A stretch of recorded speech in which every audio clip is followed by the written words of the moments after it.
Muy bien. Como les decía, dice versículo 31, dale a la próxima diapositiva, dice, con todo, anhelad los mejores dones y ahora os mostraré un camino todavía aún más excelente. Ahí está. Un camino más excelente. Que los dones, y la gente piensa que sí, que los dones son lo más importante para todo.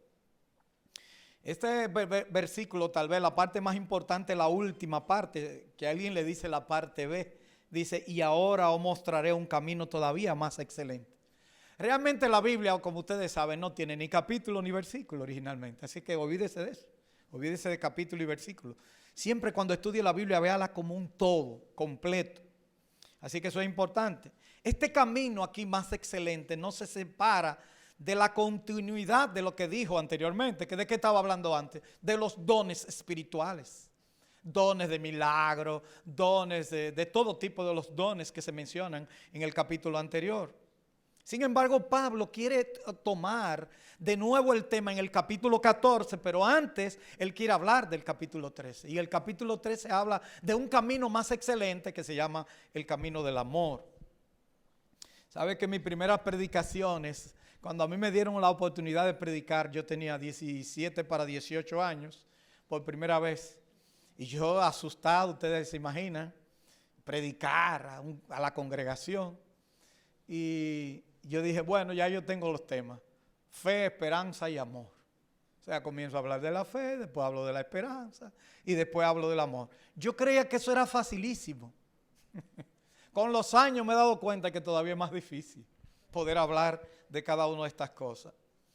Y yo pensaba que era tan fácil porque así podía edificar más fácil a las personas y que todo era una delicia. Pero no necesariamente es así. Porque el amor, aunque es fácil de hablar del amor, ¿quién no puede hablar del amor? Eso es lindísimo. Es difícil muchas veces entenderlo en la práctica, predicarlo y sobre todo vivirlo. ¿Por qué la Biblia habla tanto del amor? Entonces, cuando uno encuentra fundamentos y principios en la Biblia, uno tiene que decir, bueno, pero aquí en 1 Corintios se agota el amor que la Biblia habla. No. Por ejemplo, aquí no habla que el verdadero amor echa fuera el temor. Aquí no dice tampoco que el amor conlleva también conocimiento. El que no ama no ha conocido a Dios porque Dios es amor. Entonces habla una especie de situaciones que no todo se agota aquí. Sin embargo, el Espíritu Santo quiso que este capítulo se escribiera para la necesidad que tenía la iglesia de Corinto. Y es una necesidad que podemos tener todos nosotros. Así que el amor es fácil de hablar y aparentemente fácil de predicar. Pero uno se siente en falta también cuando lo predica. Pero lo más difícil es vivirlo. La propuesta para hoy son tres propuestas. La excelencia del amor comparado con lenguas, profecías, fe y bienes. Las características del amor, porque Pablo decía, bueno, pero ¿y qué es el amor? Entonces lo define. Y en último lugar, la permanencia del amor. Así que vamos a proponernos comentar cada una de estas cosas. El primer punto es la excelencia del amor comparado con lenguas. Usted dirá, ¿pero qué tiene que ver lengua? Bueno, así que Pablo comienza el capítulo 13, verso 1. Si yo hablase con un ejemplo que se pone él mismo, si yo hablase en lenguas humanas y angélicas y no tengo amor. Bueno, es un ejemplo que él pone que es hipotético, es una hipótesis, no es una realidad. Y él está presentando esto. Y ya lo saben que conectando con el anterior tiene más sentido. Él está diciendo aquí en este pasaje, si yo hablase lenguas humanas y angélicas, hay algunos que también se atreven a decir que no, que eso es el idioma de los ángeles, porque la lengua, él está dando a los que piensan que las lenguas son importantes. Y él dice, bueno, pues si yo hablara en lengua angélica, la cual él no la habla, pues lo dice en el capítulo siguiente, y es una figura, él no está diciendo que está practicando eso. Además, los ángeles, ¿en qué idioma hablaron cuando vinieron aquí? Yo quiero saber. Siempre le hablaron en el idioma que la gente lo entendía, o sea que los ángeles siempre van a hablar para darse a entender. Pero Pablo, en el caso hipotético, dice que si yo hablase en lenguas humanas y angélicas y no tengo amor. Ya conectamos estos capítulos con el anterior y lo que llama la atención cuando dice pero es el más sin acento que aparece en el versículo 31. Procurad pues los dones mejores, mas yo os muestro un camino aún más excelente. Fíjense que está el más en castellano antiguo, cuando no se acentúa pudiera decirse pero es más sin acento. Entonces si dijera falta más cosas todavía, yo le voy a mostrar el camino que es mejor que los dones espirituales. Desear los mejores dones y buscar activamente el amor son complementos necesarios en el uno del otro. O sea, es necesario buscar los dones mejores, como dice ese versículo 31, dice procurad, anhelad, tener deseo, pero, hay un pero, yo muestro ahí un camino más excelente. Como yo le decía, van de la mano el camino y el amor. Dice, comentando este pasaje, un autor que se llama Robert L. Thomas, dice lo siguiente: un camino más excelente es aquel que tiene como centro el ideal del amor. Es un camino independiente, pero no contradictorio, del camino de los dones espirituales. Aspirar a andar en amor es una ambición más noble que anhelar la posesión de dones espirituales. El amor, entonces, digo yo, y el ejercicio de los dones van de la mano. No son excluyentes. Deben ser ejercitados en consonancia para que su efectividad sea correcta y se manifieste de una manera adecuada en la vida cristiana. Lo que sí es claro es que sin amor no puede producirse un ejercicio adecuado de los dones espirituales. Repito, sin amor no puede producirse un ejercicio adecuado de los dones espirituales. Los corintios enfatizaron más hacia los dones espirituales en un contexto de autosatisfacción, de sentirse que esto es el mejor, que una práctica de los dones en un ejercicio de amor, ¿entienden? Eso puede pasar en cualquiera, pero le pasó a los corintios, pero puede pasarle. Y eso es algo que siempre que usted va a hacer muchas veces, como dice Jeremías, que en la valentía se alaba el valiente, en su fortaleza el fuerte, y el sabio se alaba en lo que sabe, en lo que conoce. O sea que eso ocurre muy frecuentemente. Pero Pablo dice aquí que uno de los primeros problemas que hay es el problema de la lengua. Y ellos tenían problemas con la lengua. Entonces Pablo dice, si yo hablase en lenguas humanas y angélicas y no tengo amor, vengo a ser como metal que resuena. Si yo hablase, repito, un caso que no podía ni era real, simplemente es una hipótesis, un ejemplo que él pone, donde él habla todas las lenguas de los hombres, como si él hablara. Pero ¿quién habla todas las lenguas de los hombres? Y angelical, nadie. Él está diciendo, si yo hablase. Y o sea, que llevó más lejos hablando el idioma de los ángeles. Él desinfla, en este ejemplo lo desinfla con la ilustración. O sea, eso de hablar en lengua, él lo desinfla con no tengo amor. Porque él dice, si yo hablase en lenguas humanas y angélicas y no tengo amor, ¿y qué? Me desinfla. Me dice, ¿qué importa que yo tenga muchas cosas, incluyendo el don de lengua? Y dice el texto, haciendo un contraste con dos realidades que eran propios de los paganos, que cuando hacían sus celebraciones comenzaban a dar golpes a metales. Y ahí dice el texto, vengo a ser como metal que resuena. La palabra metal que resuena es que hace daño a los oídos, que no es viento, no es una instrumentación, es un golpe que tú dices, ay, me molesta. Es un ruido molesto, ensordecedor, eso es lo que está diciendo.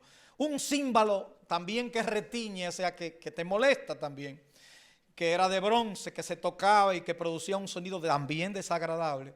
Dice Pablo que esa es la nota discordante que hay en cuanto a esto. La ilustración se lleva a la aplicación en este caso cuando él dice que este don es un foco de irritación en vez de ser un don de beneficio, porque dice, si yo hablase en lenguas humanas y angélicas y no tengo amor, vengo a ser una molestia. Ay, no entiendo nada, me explotaste el oído. Es un címbalo que retiñe. ¿Por qué? Porque el ejercicio de los dones tiene que hacerse en amor, no con manifestaciones egoístas, no para autocomplacencia, no para mi gusto. Incluso eso lo vimos en uno de los versículos. Creo que cuando dice en 1 Corintios 12:8, porque a este es dada por el Espíritu palabra de sabiduría, a otro palabra. Y hay una traducción incorrecta que tiene la Reina Valera 60, o que puede ser malinterpretada. Cuando dice en el 7, pero a cada uno les dada la manifestación del Espíritu para provecho. Pero literalmente la traducción dice para provecho común, para todos. Las cosas importantes tienen que ser así, y esto no es una excepción.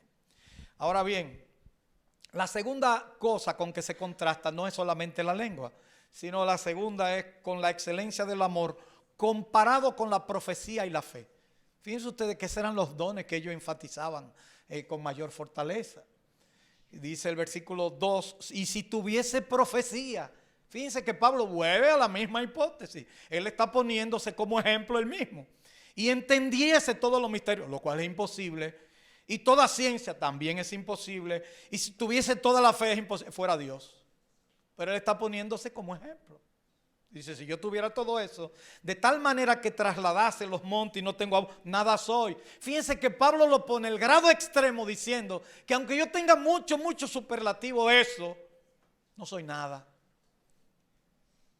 La profecía, si uno la analiza, sobrepasa a las lenguas en utilidad, según se nota por el contexto, porque puede comunicar a la mente y queda implícita la utilización de los misterios, el conocimiento o ciencia que la acompañan. Aunque en el fondo era imposible tal conocimiento, como ya lo hemos visto, porque se estaba comparando ya más lejos de lo que era un ser humano. Pero Pablo exagera a propósito. Eso es lo que se llama una hipérbole en el lenguaje, en el castellano. O una hipérbole, una figura del lenguaje, que se llama una exageración pero graciosa. Pero en este caso es grotesca para uno como para abrir los ojos. Esa es la idea que hay aquí. Que aunque en el fondo era imposible tal conocimiento, es para uno decir, bueno, y si no tengo amor, ¿de qué me sirve? No sirve para nada. Ay, si yo tuviera el conocimiento de tal cosa, si yo tuviera la fe de trasladar montañas, usted no tiene amor, usted no sirve para nada. Eso es lo que está diciendo. Bueno, de nuevo tomando el estribillo que le dijo en relación a las lenguas, dice, nada soy. Es como que se repite, nada soy. Pablo no lo minimiza diciendo, bueno, hermano, casi no soy nada. Fíjense que él lo exagera por un lado, pero no minimiza cuando dice, si no tengo eso, amor, nada soy. Aparte del amor, esos dones agigantados o gigantescos estaban desprovistos de un amor edificante o de un valor edificante para el cuerpo de Cristo que es la iglesia. O sea, si la iglesia va a ser edificada, tiene que ser combinando el amor con los dones espirituales. De hecho, una iglesia puede tener muchos dones y no significa que es una iglesia madura, como en este caso se ve aquí en cuestión. Y la tercera cosa, la excelencia del amor, comparado con repartir bienes. Pusimos la fe, pusimos las lenguas, pusimos la profecía, que era más importante que incluso que la lengua. Pero aquí ponemos los bienes. Versículo 13. Y si repartiese todos mis bienes para dar de comer a los pobres, y si entregase mi cuerpo para ser quemado y no tengo amor, de nada me sirve. Este versículo es más difícil todavía, más fuerte todavía. ¿Cómo pueden alguien tener bienes y repartirlo para ayudar a aquellos que lo necesitan y de igual manera decir que no tiene amor? Eso es como que no. Nosotros decimos que eso es imposible. Es el que más tiene amor porque esa persona repartió todo. Lo que pasa es que la idea que hay detrás de esto, incluso algunas traducciones lo tienen así, la idea es dar su cuerpo para gloriarme en ello, es la idea que está. Esa expresión para ser quemado pudiera traducirse para gloriarse en ello. Ahora póngalo en el grado extremo como se ve en el texto. No es solo ayudar a alguien repartiendo mis bienes, sino que me quemo yo mismo y que cojan lo que yo dejé y que lo repartan. Esa es la idea. O sea, todo que lo tomen. Y al mismo tiempo yo me consumí, pero no tiene amor. ¿Cómo puede ser eso? Bueno, yo noto que mucha gente trabaja en la defensa civil, en la Cruz Roja y hacen muchas cosas, pero eso no quiere decir que tengan amor o que tengan la motivación correcta para hacer lo que tienen que hacer. Bueno, en la iglesia hay mucha gente que son muy buenos cumpliendo deberes, pero la pregunta es si lo hacen realmente porque aman lo que están haciendo. Siempre se ve eso cuando una gente dice, no, ese está por el salario. Estoy loco porque llega el día de cobrar. Ay, este trabajo me tiene hastiado. Pues no decir una palabra más dominicana, harto. Y entonces, y hay otro que dice, no, pero esta empresa la vamos a llevar, esta va a ser la mejor empresa que yo he trabajado, la vamos a poner en su sitial, yo me esmero, yo pienso en ella. Es diferente la actitud, porque es una actitud de amor y la otra es una actitud de decir, yo tengo que aprovecharme de esto, yo quiero salir de esto. El propósito entonces de este aparente sacrificio para gloriarme de ello es el inconveniente. Y es suficiente para anular cualquier beneficio aparente que pudiera aquí derivarse. Aunque llegue al límite para proveer para otros, sus acciones no sirven para nada a menos que su motivación sea una motivación correcta. Eso es lo que está diciendo. La deficiencia en la motivación, en la ilustración que aparece aquí, es una sustitución del amor por un deseo que en el fondo es autoexaltación. Cuidado, hermano. Por eso yo le dije que es muy fácil hablar del amor. Pero el amor a veces se esconde en situaciones orgullosas, como la humildad. Se entreteje, que uno no se da cuenta entre cuál es la motivación que hace que una persona haga lo que está haciendo. Eso basta entonces para hacer nulo y sin efecto un acto que de otro modo habría sido muy fructífero en la vida de los demás. Esa cita es de Robert L. Thomas, entendamos los dones espirituales. Estos 3 primeros versículos nos dejan a nosotros varios sabores interesantes. En primer lugar, a manera de aplicación, nos quedamos sorprendidos que Pablo esté hablando aquí a creyentes en Cristo que tengan el mejor don, incluyendo profecía, fe. ¿Cómo es posible? Misterio, lengua, lo que sea, conocimiento de toda ciencia, que tenga la facilidad de dar su cuerpo. Y aún así, dice el texto, que nada le sirve. Pues yo creía que no, que lo que andamos buscando es personas como esa, que repartan todo, que hagan cosas. Sin embargo, cuando uno discrimina más profundamente lo que estaba pasando en una iglesia de Corintios, ¿qué estaba pasando en esta iglesia? Había divisiones, había un problema de inmadurez tremenda. Había personas que estaba uno viviendo hasta con la mujer de su padre y se ufanaba de que estaba todo bien, y hasta los líderes estaban diciendo, pero como quien dice, nosotros no nos metemos en esas cosas privadas, como dicen ahora. Pero Pablo dice, tal se ha entregado a Satanás para destrucción de la carne, a fin de que el espíritu sea salvo en el día del Señor. Puede ser que creyentes en Cristo hagan esto, que tengan cosas, que hagan cosas, que tengan dones espectaculares, pero no tengan amor. Bueno, no sirve para nada entonces. No lo queremos. El Señor no lo quiere. Y si el Señor no lo quiere, usted tiene que decir lo mismo. Yo tampoco lo quiero. Así que en la reflexión nos invita a un autoexamen. Porque los dones sin amor es una negación de nuestra vida. Y es una negación de la realidad de nuestra vida cristiana. Y a veces uno se le va la mano. No quiere decir que el amor no mantenga disciplina, porque eso es un amor malentendido hoy en día. A veces los niños, cuando los hijos estaban pequeños, cuando yo que tengo pequeño, ¿verdad? Él entiende que si yo lo corrijo, que si yo lo pongo en cintura, es porque yo no lo estoy amando. Pero es todo lo contrario. El amor también conlleva disciplina y conlleva que uno corrija. Y así dice la Biblia que el Señor al que ama castiga y disciplina o azota, dice otra versión, a todo aquel que le recibe por hijo. Porque ¿qué padre es aquel a quien su hijo no disciplina? Y si no lo disciplina, dice, son bastardos y no hijos. Entonces usted no lo quiere en realidad. O sea, que no vayamos más allá. En segundo lugar, en la realidad de Corintios, que puede ser la tuya o nuestra, nos dice que dentro de la religiosidad se esconden muchas cosas, incluyendo hacer las cosas para autosatisfacción, para mi gloria, para ser visto, para que me elogien, para que yo ganarme los premios, para que me digan que yo soy el mejor. Gracias a Dios que muchas veces nos equivocamos. Y ahí tú dices, nos equivocamos, somos humanos. Y por eso Pablo aquí está poniendo el ejemplo extremo, pero dice, aún en el ejemplo extremo, usted no es nada si no tiene amor. Esa es la realidad.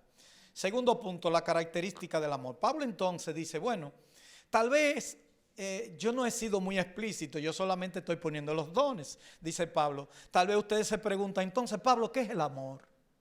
Defíneme el amor, porque ahora todo el mundo define el amor como le da su gana, pero la Biblia lo define de una manera precisa y concisa.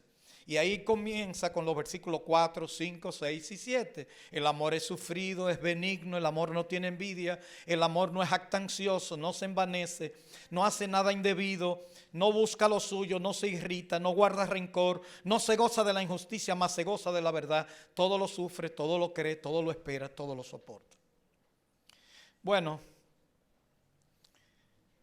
si ustedes notan aquí cómo se define el amor, positivo y negativamente. Ay, no me hable negativamente, porque lo negativo, el no, la partícula no ya contrae problemas. Los 10 mandamientos tienen no también en el Antiguo Testamento. A los hijos hay que decirles que no a algunas cosas. A algunos hermanos hay que decirles no a ciertas cosas. Que no, eso tiene negatividad. Bueno, a veces la negatividad te hace entender muchas cosas. Tú no quieres que esté, pero está aquí todo. Definido, es sufrido, es benigno. Eso es positivo.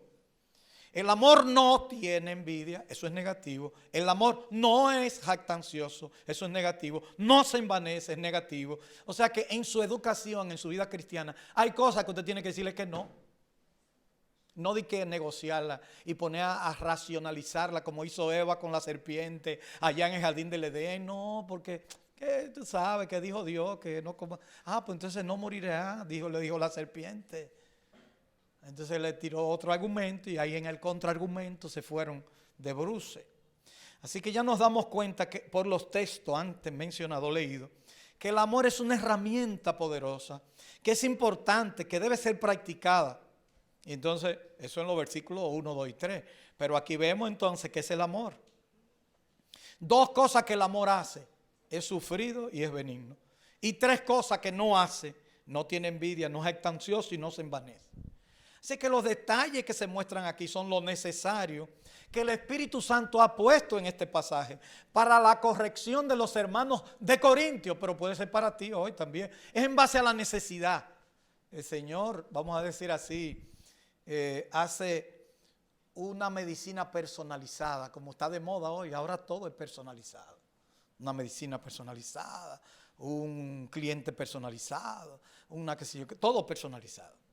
Bueno, el Señor aquí por el Espíritu Santo hizo un trabajo personalizado con los hermanos de Corintios y por eso le habló lo que tenía que decir. Y es verdad que no está todo sobre el amor, yo lo reconozco. Habría que andar todo el Nuevo Testamento y ver otras cosas, pero para los corintios esto era suficiente. El amor es sufrido, dice el versículo 4. Se refiere al temperamento que acepta los daños sin deseo de venganza. Literalmente nos dice el texto que hay que tener autocontrol sin deseo de venganza. Autocontrol sin deseo de venganza. Esta capacita al cristiano lleno del Espíritu a soportar provocaciones y hasta vejámenes sin perder el dominio propio. O sea, que es un asunto que se va más lejos. Ahora miren ustedes la contraposición cuando dice el amor es benigno. Es lo opuesto al anterior, en el sentido de que derrama bendiciones sobre otro. Literalmente significa el que es útil aquí, benigno. El amor por ser sufrido puede asimilar cualquier acto cometido sin responder con amargura. Y por ser benigno puede pasar por alto y manifestarse con actos de ayuda, aún el que me ha ofendido. Usted sabe que hasta la madurez tiene que ver con todo esto. Yo le digo a O'Neill, que dice, qué dichoso eres tú, O'Neill, que me agarraste, que yo soy más maduro ahora. Porque cuando yo tenía a los muchachos míos chiquitos, yo a veces se me iba la mano. Ellos me aman y me agradecen, pero yo reconozco que a veces se me fue la mano en la disciplina. Y este señor a veces juega conmigo y a veces me dice cosas que yo nunca le hubiera tolerado a mis hijos. Y uno a veces dice, wow, con la madurez y el conocimiento, uno le da. Antes yo no decía de que 1, 2 y 3, yo no le contaba. Yo no cuento, le decía yo a los hijos míos. Eso de que a la 1 voy para allá, a las 2, 2, y a las 3, y a las 2.5. No. Yo de una vez, ya ellos sabían que yo no contaba. A Oni yo no le cuento tampoco, pero él se da cuenta que a veces yo soy tolerante. Pero eso hace que uno se dé cuenta que en la madurez uno aprende a ser más benigno. Pero también quiere decir que uno tiene una expresión más perfeccionada de lo que debe ser el amor. A veces uno le tolera cosas que antes no le toleraba a nadie. A veces hay hermanos que dicen, hermano, yo tengo la mecha corta. No aguanto. Y te dicen, porque yo soy así. Bueno, pero Dios no quiere que usted sea así. Ni que tenga la mecha corta tampoco. Que se enfogone de una vez y estalle en ira. No, Dios no quiere eso. Bueno, el amor en contraposición al sufrido también es benigno, o sea que hace lo contrario. Y luego dice lo negativo, y ese es el primero de 8 caracteres negativos del amor. No tiene envidia, o definido, vamos a decirlo negativamente otra vez. El vocablo traducido envidia se traduce hervir literalmente. Negativamente significa deseo malsano, positivamente significa desear, anhelar cosas buenas. En otras palabras, la codicia, si se usa positivamente es un buen deseo, pero si se usa negativamente es un envidioso y un codicioso, por decirlo. Y entonces el amor no tiene en este caso. Dice, el amor no es jactancioso. Es la cuarta en la lista y la segunda que el amor no hace. Si a usted le dice esto, si a usted le dice eso, usted debe pensar que le están diciendo que no está amando. Aquí dice, el amor no es jactancioso. O sea que si usted te está alabando y dice, hay problema. El amor no es así, no es jactancioso. Lo que Pablo le estaba diciendo a ellos, bueno, si es así, entonces ustedes no están amando. No está amando, y todo el que hace jactancia dentro del amor, entonces el amor no lo es así, no es jactancioso. La arrogancia interior y el amor no pueden coexistir. Los orgullosos necesitan someterse al control del espíritu, porque en el fondo jactancia significa orgullo. Eso es lo que está diciendo. Usted lo que es un orgulloso se opone al amor. Y esa es la realidad. Dicen que lo que hizo diablo al diablo fue el orgullo, y lo que hizo porque quería ser parecido al Altísimo. Muchos dicen que es la esencia del pecado. Discuten y pelean si el orgullo y la idolatría, ¿cuál de los dos está primero? Unos dicen que la esencia misma es la idolatría, y otros agregan un tercero que se llama el egoísmo. Pero no importa lo que sea, todo eso va contrario al amor. La arrogancia interior, repito, y el amor no pueden coexistir. Los orgullosos necesitan someterse al control del espíritu y permitir que esa jactancia sea convertida en humildad, que no es fácil, porque yo le decía que aún el orgullo se esconde en falsa humildad. Oye, eso es una cosa tremenda, ¿eh? Eso es algo que eso me asusta a mí, porque yo le pido, Señor, cuidado a veces, si uno queriendo ser humilde también se pone orgulloso. Porque yo dice, yo estoy orgulloso de que soy humilde. Uno no lo dice, pero sin querer. Hay que pedirle al Señor que nos cuide. Luchar contra eso. El predicador tiene que luchar contra eso. Pero todos los creyentes también tienen que luchar contra eso. Y si yo como predicador creo que no, pues eso me va a pasar entonces. Así es que 4 cosas que el amor no practica. Ahí aparecen resumidas. Si yo tengo dudas, dice Pablo, bueno, hay 4 cosas que el amor no hace. No hace nada indebido. Eso es una expresión un poquito interesante, porque es muy amplia. ¿Cómo que no hace nada indebido? Bueno, pero y si me malinterpretan, aun cuando yo quiero hacer, bueno, pues no lo haga. ¿Saben ustedes que usted puede ayudar a una gente y la gente no entender que usted lo está ayudando? Usted le lleva una ayuda y se le extraña porque dice, ¿por qué tú me das esto? Entonces usted tiene que tener cuidado hasta con eso, tiene que investigar. Hoy en día hay que preguntarle a la gente, ¿tú quieres que yo tengo algo por ahí? A ver, medio indirectamente, porque no se le puede decir directo porque tal vez es una ofensa. Y si usted le regala un zapato porque ve que el zapato de está roto, es un problema, porque tú me estás diciendo que yo estoy un pididón, un perdigueño. Bueno, el amor no hace nada indebido. La idea es mantener un equilibrio que es muy difícil. Tiene que ser con la ayuda del Espíritu.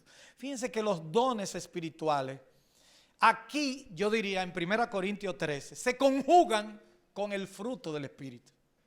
¿Cómo así, hermano? Sí, porque la Biblia cuando habla del fruto del Espíritu, no habla de los frutos del Espíritu.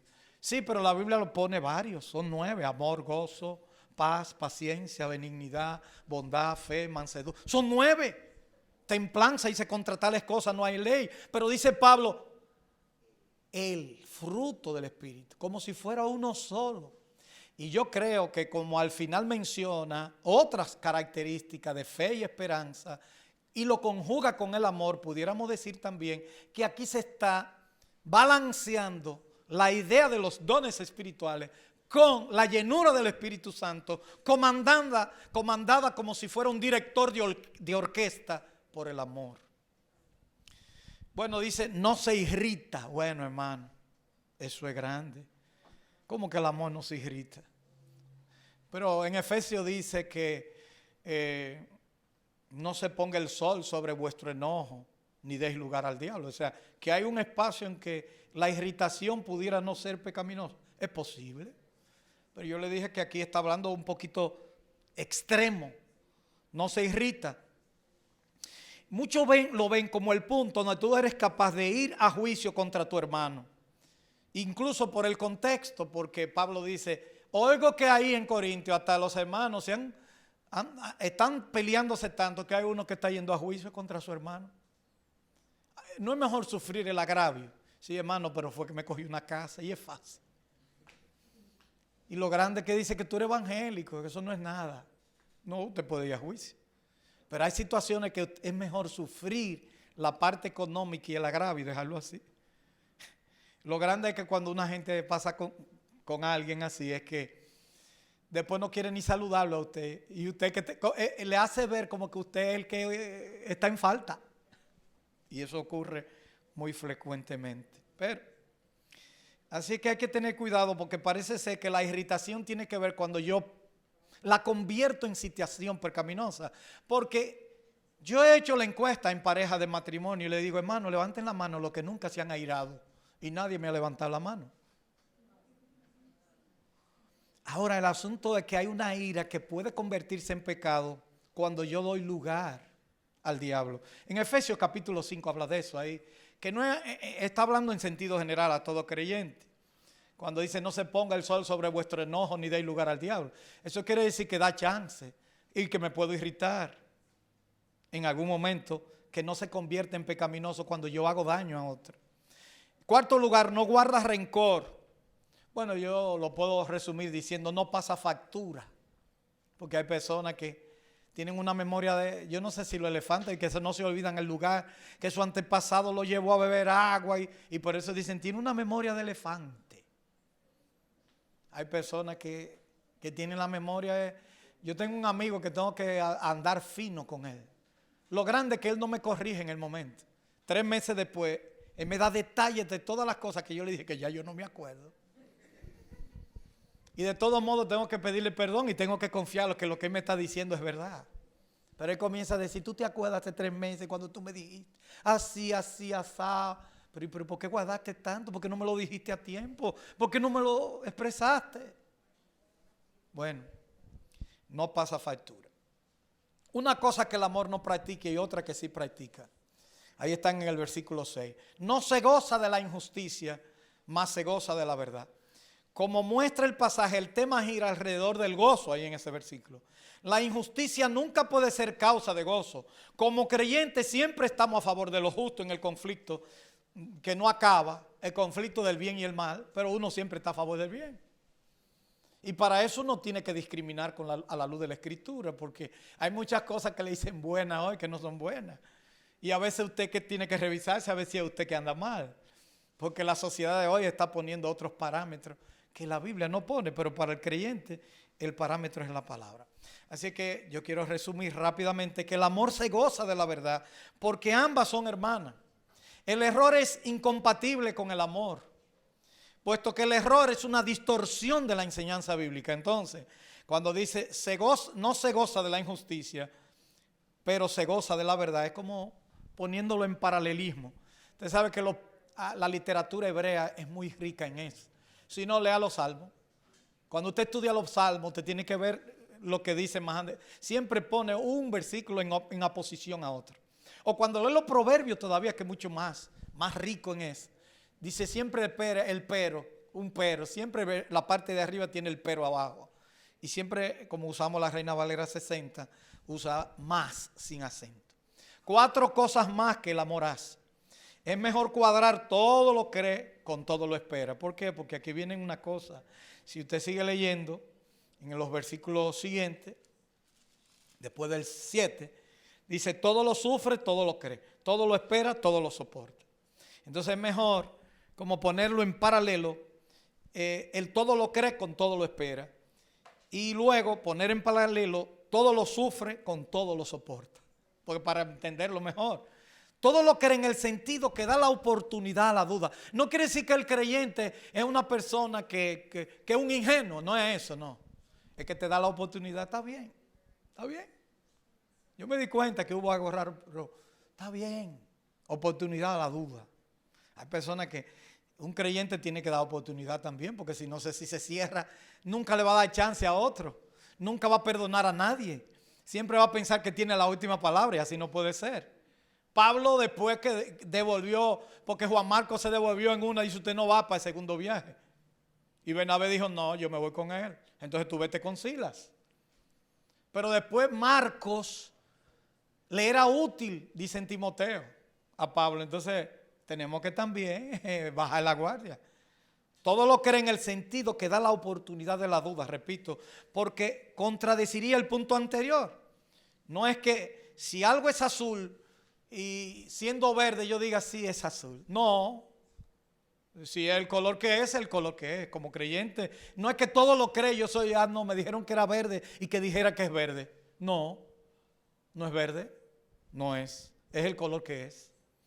Y ahí viene todo lo espera en relación con todo lo cree. Cuando somos defraudados, todo lo esperamos. Y se abren nuestras expectativas, por eso se dice todo lo espera. Pero usted a veces hay cosas que usted no puede mandar. Usted no puede cambiar muchas cosas que usted sabe que no puede. En la vida real, usted tiene que esperar cosas que usted no puede. A veces uno dice, bueno, ¿y qué me va a pasar? ¿Qué va a pasar de mí dentro de 5 años? No sé. Pero usted es creyente, esté tranquilo, confíe en el Señor. Y si yo me muero, bueno, no hay problema. ¿Qué? No, bueno, confíe en el Señor. Todo lo sufre, entonces compárelo con todo lo soporta. Todo lo sufre, así que los 2 pasajes siguientes son idear que cuando sufrimos también lo soportamos.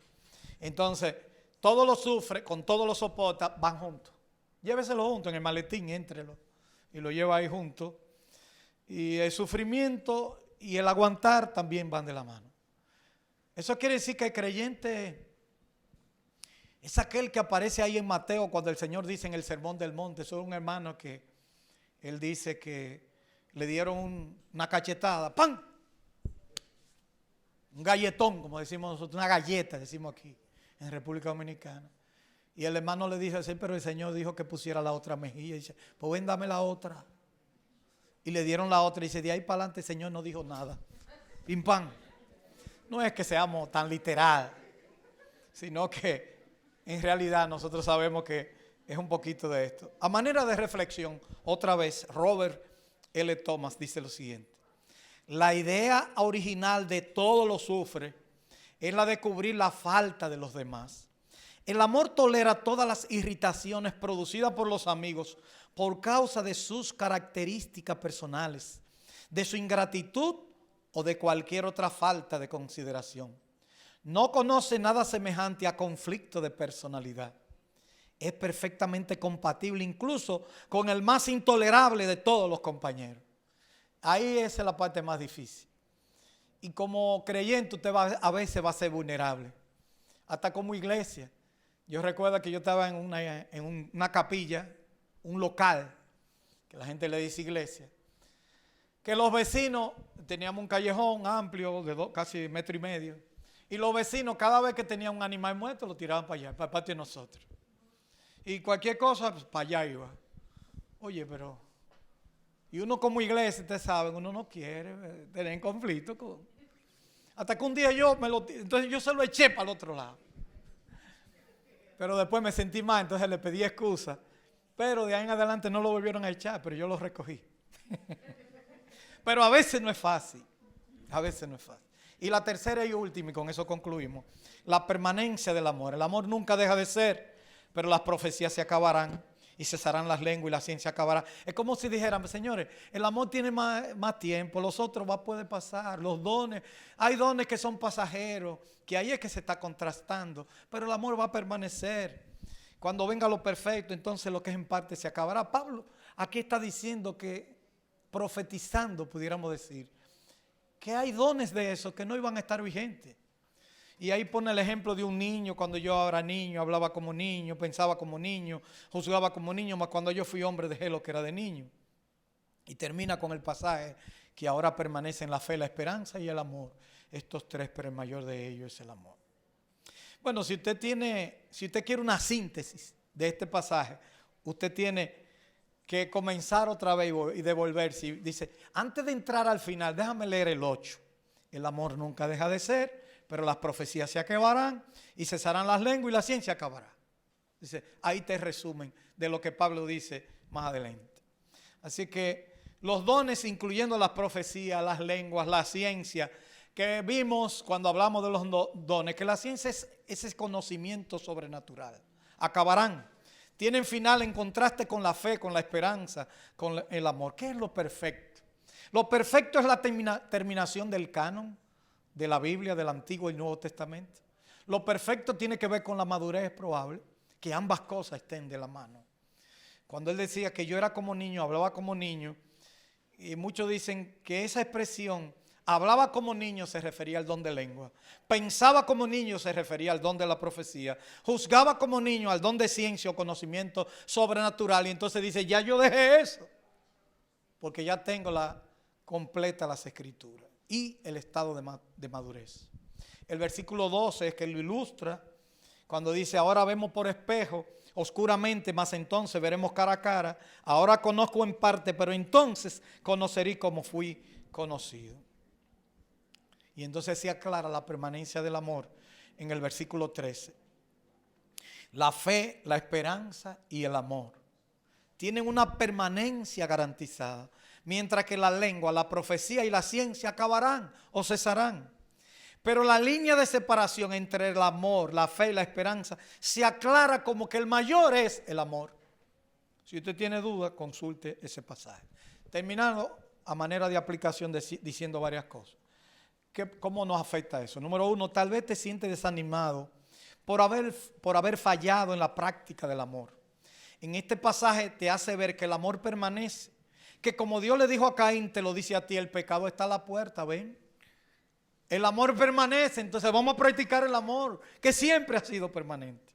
Número dos, cuidado en poner tus conocimientos, tus habilidades, tus dones, incluso tus bienes por encima de la motivación principal con que debes realizar lo que tú realizas para Dios, que es el amor.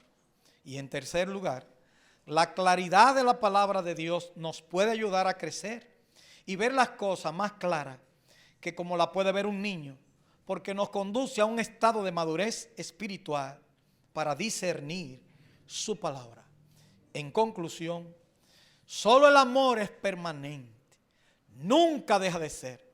Tiene un sentido de seguir con nosotros, con una necesidad, y aquí me voy a volver filósofo, una necesidad existencial del ser cristiano, o del ser y del ser cristiano. El amor se coloca por encima de los dones como directriz, como fuerza motora que lo impulsa a través del Espíritu Santo. Y cuando usted tenga dudas, si se le olvidó todo lo que yo dije, usted se acuerda del último versículo. Y ahora permanecen la fe, la esperanza y el amor, estos tres. Pero el mayor de ellos es el amor. Y ahí va a hablar del capítulo 14, que es la lengua. ¿De qué lengua está hablando? Eso lo veremos en la próxima sesión. Que el Señor nos bendiga en esta mañana.